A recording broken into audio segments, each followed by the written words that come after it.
दोस्तों, मैं मुकीम अंसारी एक बार फिर से आप सभी का बहुत बहुत स्वागत करता हूं math in magic tips YouTube channel में। फ्रेंड्स, आज की इस क्लास में हम लोग पढ़ने वाले हैं कक्षा 10वीं वालों के लिए साइंस का VBI सब्जेक्टिव क्वेश्चन, जो कि आपके मैट्रिक बोर्ड एग्जाम के लिए काफ़ी ही इंपॉर्टेंट है। तो अगर आप भी इस बार मैट्रिक का एग्जाम देने वाले हैं तो वीडियो को शुरू से अंत तक जरूर देखिएगा। दोस्तों, आप चाहते हैं कक्षा 10वीं का सभी सब्जेक्ट का इंपोर्टेंट VBI ऑब्जेक्टिव तथा सब्जेक्टिव क्वेश्चन का आंसर के साथ PDF डाउनलोड करना, तो वीडियो के डिस्क्रिप्शन बॉक्स में एक मोबाइल ऐप का लिंक दिया गया है। आप चाहे तो मोबाइल ऐप का लिंक डिस्क्रिप्शन में दिए गए लिंक को क्लिक करके भी डाउनलोड कर सकते हैं, या प्ले स्टोर में भी सर्च कर सकते हैं मैथ इन मैजिक टिप्स। वहाँ पे आप सभी को दो ऐप देखने को मिलेगा। दोनों ऐप को अगर आप इंस्टॉल कर लेते हैं, उससे स्टडी कर लेते हैं, तो आप अपने मैट्रिक एग्जाम में काफ़ी अच्छे खासे मार्क्स ला सकते हैं। दोस्तों, जैसा कि आप इसी मोबाइल स्क्रीन पे पहला क्वेश्चन देख पा रहे हैं। पहला क्वेश्चन में दिया गया है, प्रकाश का वर्ण विक्षेपण से आप क्या समझते हैं। मैट्रिक एग्जाम में ऐसे सवाल 2 मार्क्स में पूछे जाते हैं कि प्रकाश का वर्ण विक्षेपण क्या होता है, या प्रकाश के वर्ण विक्षेपण से आप क्या समझते हैं। तो दोस्तों, अगर ये सवाल आपके मैट्रिक एग्जाम में पूछे जाते हैं तो क्वेश्चन का बिल्कुल सही जवाब लिखेंगे आप कि सफ़ेद प्रकाश यानी श्वेत प्रकाश का जब प्रिज्म से अपवर्तन कराया जाता है तो वह अपने साथ अवयवी रंगों या वर्णों में बढ़ जाती है, जिसे प्रकाश का वर्ण विक्षेपण कहा जाता है। आप यहाँ पे फिगर के माध्यम से देख सकते हैं कि जब भी ये श्वेत प्रकाश, यहाँ पे ये प्रिज्म है, ठीक है, तो श्वेत प्रकाश को जब हम लोग प्रिज्म से अपवर्तन कराते हैं ना, ठीक है, तो ये 7 रंगों में विभक्त हो जाता है। तो आसान भाषा में समझ लीजिए कि जब श्वेत प्रकाश प्रिज्म पर पड़ता है तो वो 7 रंगों में विभक्त हो जाता है। तो श्वेत प्रकाश को प्रिज्म पर पड़ने के उपरांत जो 7 रंगों की एक पट्टी हमें प्राप्त होती है, उसे हम लोग वर्णपट या स्पेक्ट्रम कहते हैं। और इस घटना को हम लोग कौन सी घटना कहेंगे, तो इस घटना को हम लोग प्रकाश का वर्ण विक्षेपण कहते हैं। उम्मीद है कि आप सभी समझ गए होंगे। तो चलिए हम आप सभी को अगला क्वेश्चन दिखा देते हैं। दोस्तों, अगला सवाल क्वेश्चन 13 में दिया गया है कि प्रतिस्थापन अभिक्रिया क्या है, उदाहरण देकर समझाइए। प्रतिस्थापन अभिक्रिया क्या है, मैट्रिक एग्जाम में ये भी सवाल 2 मार्क्स से पूछा जाएगा। तो क्वेश्चन का बिल्कुल सही जवाब लिखना है आपको कि वैसी रासायनिक अभिक्रिया जिसमें अभिकारक के परमाणु अथवा समूह यौगिक के परमाणु या समूह को विस्थापित कर उसका स्थान ग्रहण करते हैं, उसे हम लोग कौन सी अभिक्रिया कहेंगे, तो उसे हम लोग प्रतिस्थापन अभिक्रिया कहेंगे। तो ये हो गया आखिर प्रतिस्थापन अभिक्रिया क्या होता है। इस प्रश्न में हमसे उदाहरण भी पूछा गया था, तो हम यहाँ पे एक उदाहरण देंगे कि CH4 जिसे हम लोग मीथेन गैस कहते हैं। उसके बाद में यहाँ पे Cl2 जिसे हम लोग क्लोरीन गैस कहते हैं।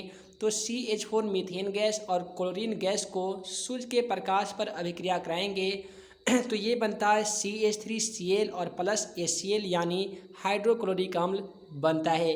तो ये जो उदाहरण है वो प्रतिस्थापन अभिक्रिया का प्रमुख तथा प्रत्यक्ष उदाहरण हो जाएगा। दोस्तों, आपसे बता दें कि इस वीडियो में जितने भी हम सभी क्वेश्चन बता रहे हैं उसका PDF डाउनलोड करना चाहते हैं तो वीडियो के डिस्क्रिप्शन बॉक्स में एक questionforexam.com नामक वेबसाइट का लिंक दिया गया है। उस वेबसाइट पे जाके questionforexam.com आप चाहे तो गूगल में भी सर्च कर सकते हैं, या वीडियो के नीचे डिस्क्रिप्शन में दिए गए लिंक को क्लिक करके भी आप उस वेबसाइट पर जा सकते हैं, और वहाँ पर आप जाके आप अपना ऑनलाइन टेस्ट भी दे सकते हैं और अपने तैयारी का लेवल भी चेक कर सकते हैं। उसके बाद में अगला जो सवाल है हमारा क्वेश्चन 14 में कि हाइड्रोकार्बन क्या होता है, उदाहरण के साथ समझाइए। काफ़ी सिंपल सवाल है कि हाइड्रोकार्बन क्या होता है। आसान भाषा में जानेंगे आप कि वैसे रासायनिक यौगिक जो कार्बन एवं हाइड्रोजन के साथ मिलकर बनते हैं। आसान भाषा में ऐसे समझ लीजिए कि वैसे कार्बन, ठीक है, वैसे कार्बन या वैसे यौगिक जिसमें कार्बन और हाइड्रोजन को मिलाने पर बनते हैं उसे हम लोग हाइड्रोकार्बन कहते हैं। यानी हाइड्रोजन और plus carbon equal to hydrocarbon. तो एग्जाम्पल के तौर पे ये जो मीथेन होता है, मीथेन को हम लोग क्या बोलते हैं, तो CH4 बोलते हैं। तो यहाँ पे देख लीजिए C का मतलब कार्बन और H का मतलब हाइड्रोजन, और कितना है, तो हाइड्रोजन के यहाँ पे 4 परमाणु हैं। तो कार्बन और हाइड्रोजन से जो संयोग करने के बाद एक यौगिक का निर्माण होता है उसे हम लोग हाइड्रोकार्बन कहते हैं। उसके बाद में अगला जो सवाल है काफ़ी इंपॉर्टेंट है, दिया गया है कि विद्युत बल्ब का नामांकित चित्र बनाइए। तो इस प्रकार से एक विद्युत बल्ब का आपको चित्र बनाना होगा, और यहाँ पे सबसे जो इम्पोर्टेंट बात है आप सभी को इसका नाम याद रखना होगा कि यहाँ पे पीतल की एक टोपी होती है, कांच का एक छड़ चुंबक होता है, मोटा सुचालक तार होता है, कांच का एक बल्ब होता है, एक यहाँ पे फिलामेंट लगा होता है जो टंगस्टन का बना होता है। ये सभी आप सभी को याद रखना होगा और बल्ब बनाने का आप सभी को अभ्यास भी करना होगा। और इसके बाद में अगला सवाल है कि ओम के नियम क्या है। काफ़ी सिंपल सवाल है, ओम का नियम क्या है। मैट्रिक एग्जाम में 5 मार्क्स में कैसे सवाल पूछे जाते हैं, तो 5 मार्क्स में ओम के नियम वाला ऐसे सवाल रहते हैं कि ओम का नियम लिखिए तथा सत्यापित कीजिए। तो ऐसे सवाल आपके मैट्रिक एग्जाम में 5 मार्क्स से पूछे जाते हैं, लेकिन फिलहाल यहाँ पे केवल ओम का नियम पूछा गया है, तो ऐसे सवाल आपके मैट्रिक एग्जाम में 2 मार्क्स में पूछे जा सकते हैं। तो क्वेश्चन का बिल्कुल सही जवाब लिखेंगे आप कि स्थिर तापक्रम पर किसी चालक के सिरों के बीच मौजूद विभवांतर चालक में प्रवाहित धारा के समानुपाती होता है, अर्थात भी समानुपाती आई का होता है, या हम लोग भी बटा आई बराबर एक नियतांक बोल सकते हैं। हे दोस्तों, उसके बाद में हम आप सभी को साइंस का ऐसे इंपॉर्टेंट सब्जेक्टिव क्वेश्चन को बतलाने जा रहे हैं जो मैट्रिक एग्जाम में बहुत बार पूछे गए हैं और आपके भी मैट्रिक एग्जाम में पूछे जा सकते हैं। तो अगला जो सवाल है हमारा कि अंतरिक्ष यात्री को आकाश का रंग काला क्यों दिखाई देता है। आप सभी से ऑब्जेक्टिव में पूछा जा सकता है कि अंतरिक्ष यात्री को आकाश का रंग कैसा दिखाई देता है। तो क्वेश्चन का सही जवाब आप काला लिखेंगे।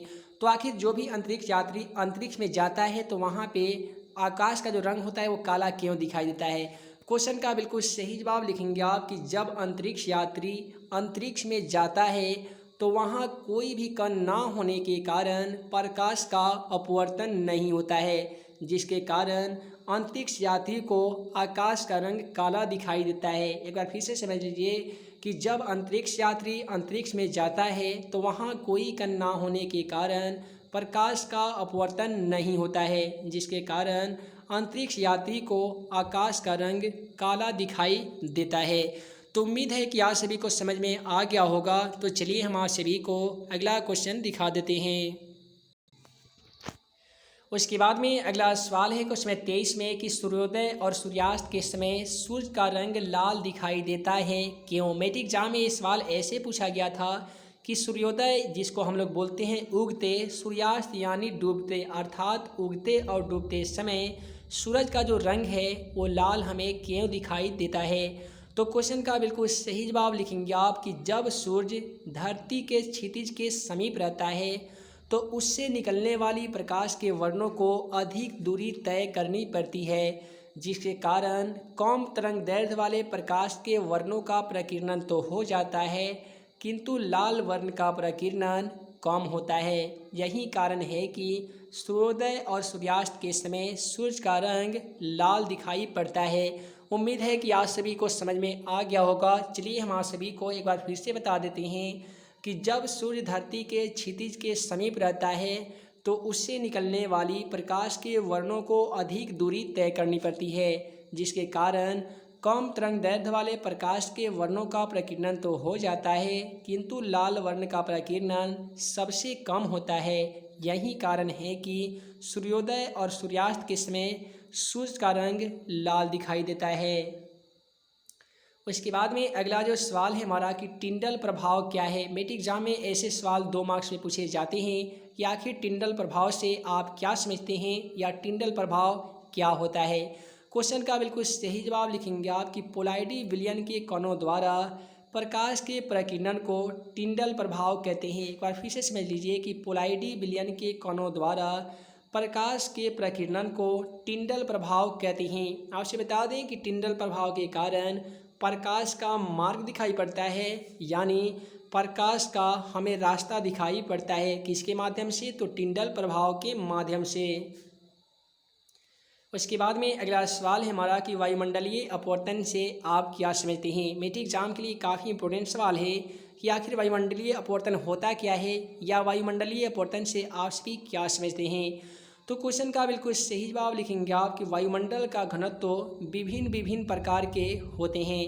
पृथ्वी के समीप वाले वायुमंडल का घनत्व सबसे अधिक होता है और ऊंचाई बढ़ने के साथ साथ वायुमंडल का घनत्व घटते जाता है। आपसे बता दें कि जब प्रकाश वायुमंडल के विभिन्न घनत्व वाली परतों से होकर गुजरता है ना, तो उसकी दिशा में होने वाले परिवर्तन को ही वायुमंडलीय अपवर्तन कहते हैं। उम्मीद है कि आप सभी को समझ में आ गया होगा।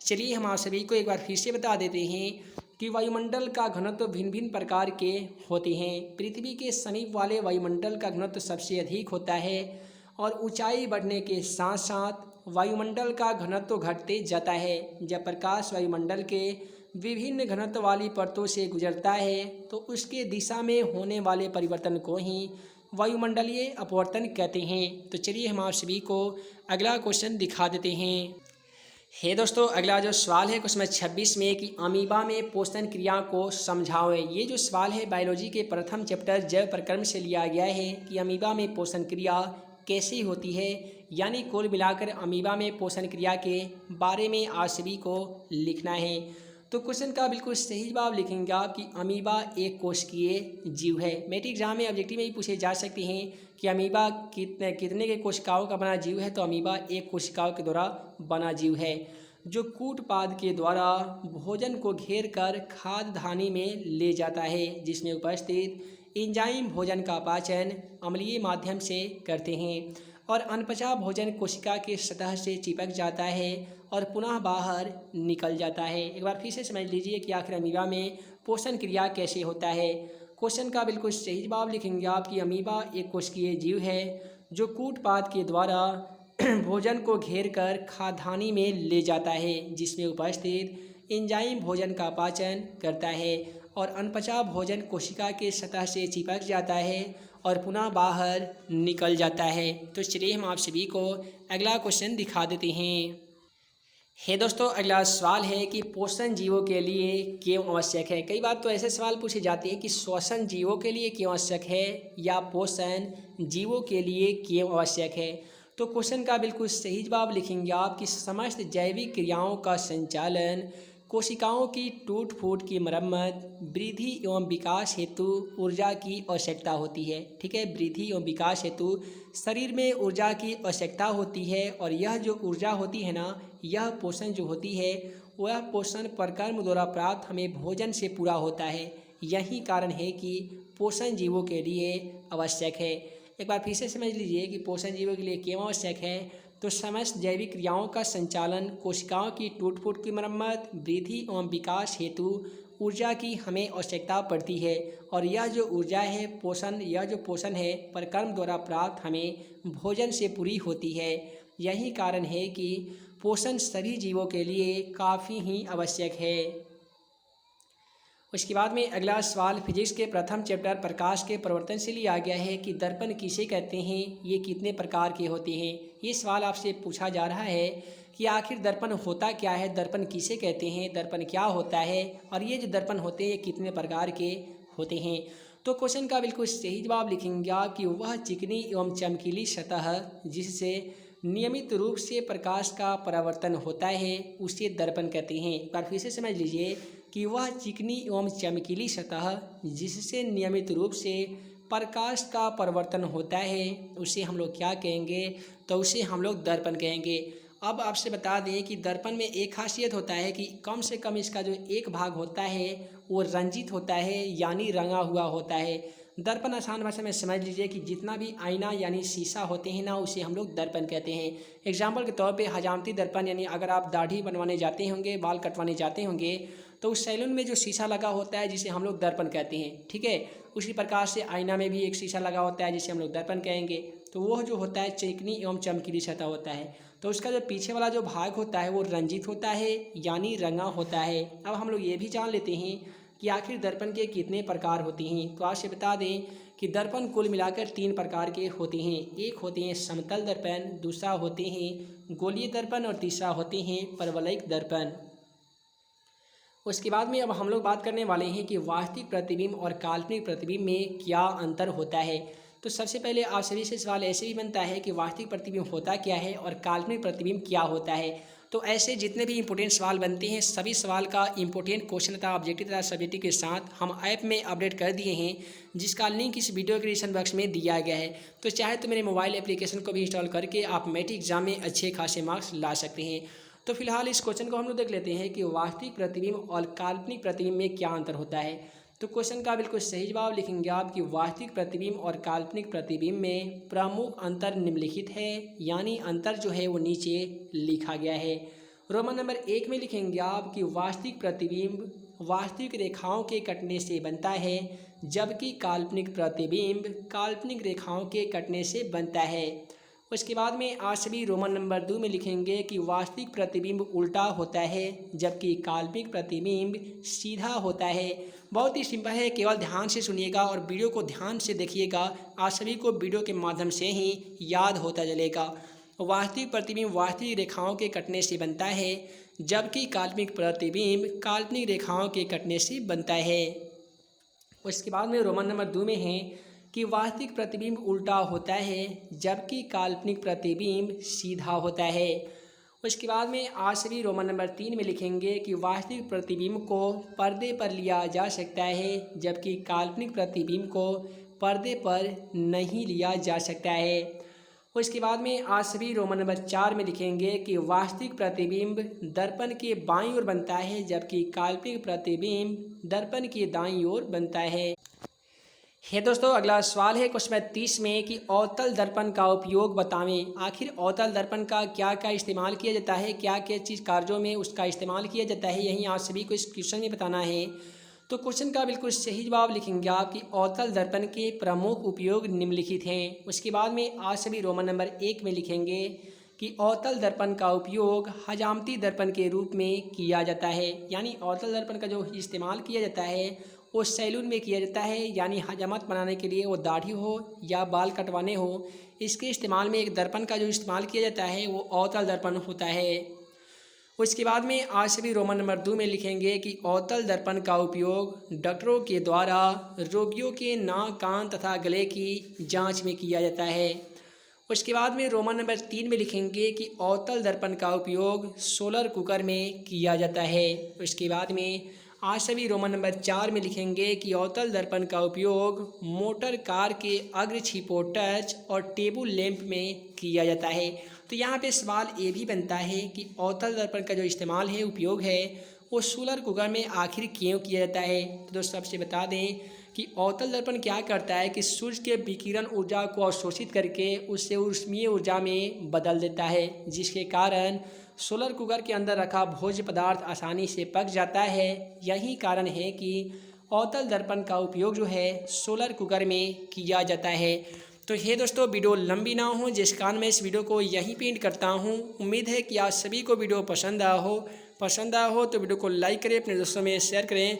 ऐसे ही नए नए वीडियो पाने के लिए हमारे channel math in magic tips को सब्सक्राइब करना ना भूलें। है दोस्तों, मैं मुकीम अंसारी जल्द मिलूँगा अगले वीडियो में नए वीडियो क्वेश्चन के साथ। तब तक के लिए वीडियो के लिए बहुत बहुत धन्यवाद।